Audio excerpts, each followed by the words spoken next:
Hei San! Nyt alkaa olla tilanne se, että ruvetaan testailemaan omenamehupuristinta, diu eli oma tekele. Rosteria on siinä ulkolieriö, samoin painin.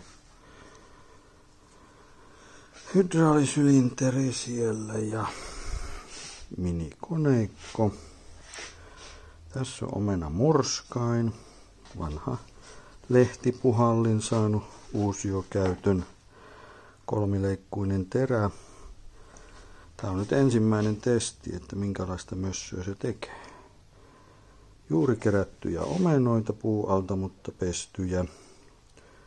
Semmoinen 17 kiloa. Näistä pitäisi tulla reilu 10 litraa mehua, jos homma onnistuu. Suodatinpussina meillä nyt on tämmöinen Wissin pussi, joka ei ole ihan riittävän iso tuohon lieriöön, mutta jollainhan sitä nyt lähdetään kokeilemaan.